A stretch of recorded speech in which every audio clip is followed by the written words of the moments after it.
This Sunday, Patrick Mahomes and the Kansas City Chiefs are battling Tom Brady and the Tampa Bay Buccaneers for the 55th Super Bowl. This is a generational matchup. The young champ who has been making his way through the roster going up against the GOAT of the sport who has held a dynasty spanning 2 decades. There's a good chance that when all is said and done, Mahomes and Brady will both be top 5 quarterbacks in NFL history. If Mahomes wins, it'll be the moment that he becomes an international superstar. Brady is the biggest football name just about ever, and Mahomes taking him down would immortalize him. Brady will have no choice but to shake his hand afterwards and smile. It would be the greatest torch pass in the history of sports. Or what if Brady wins? Tom Brady left the New England Patriots, and many assumed that the evil empire was dead. He won his 6, and now he's leaving to just make more money, just like MJ.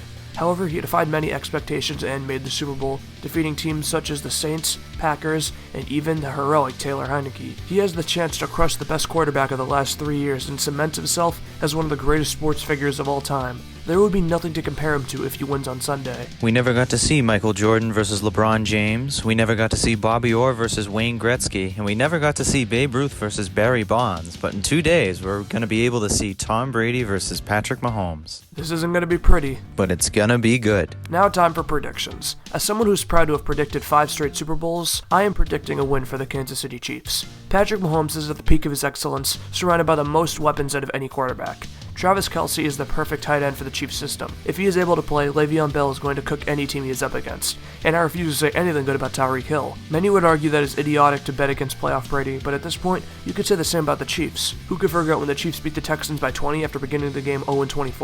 Or when they turned down the Jets in last year's Super Bowl against the 49ers, who were then thought to have one of the best defenses in the league. I can't see many scenarios where the Chiefs don't win on Sunday. Well, I'm gonna go with my gut pick. As you said, never bet against Brady. His team may not be the best, but Brady only needs to best Mahomes in one game to be champion. The Tampa Bay Buccaneers are home to Rob Gronkowski, who simply needs no introduction to New England fans.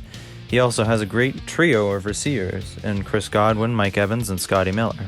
And I refuse to say anything good about Antonio Brown. This is like the 2nd or 3rd time that Brady has been the underdog in the Super Bowl, which is more impressive than it sounds. And for the rest, they know exactly what it takes to win. Let's not forget that the Bucs are the first team in football history to host their own Super Bowl. For better or for worse, Raymond James Stadium will have a good amount of fans, so this place will be shaking the whole night long. And now, let's see who you guys think will win the Super Bowl on Sunday. I think Tom Brady has it. I think I gotta go with the Buccaneers. I personally really dislike the Chiefs, so Tom Brady. I feel like I should be voting for Tom Brady, but I'm gonna go with the Chiefs because Patrick Mahomes obviously has much better options for rushing yards, so I'm going with the Chiefs. I'm thinking the Buccaneers are going to win the Super Bowl because I just don't like Patrick Mahomes. I think the Buccaneers will win because Tom Brady is the best quarterback. Chiefs, because they have Tyreek Hill. Patrick Mahomes and the Chiefs because he's younger, better, and brighter than Tom Brady. I think the Buccaneers are going to win the Super Bowl because they have Tom Brady. They also have Fournette and Rob Gronkowski. Thanks, guys. Remember to celebrate the Super Bowl responsibly this year. This has been Joseph McLaughlin. And this is Matt Messina. Back to you in studio.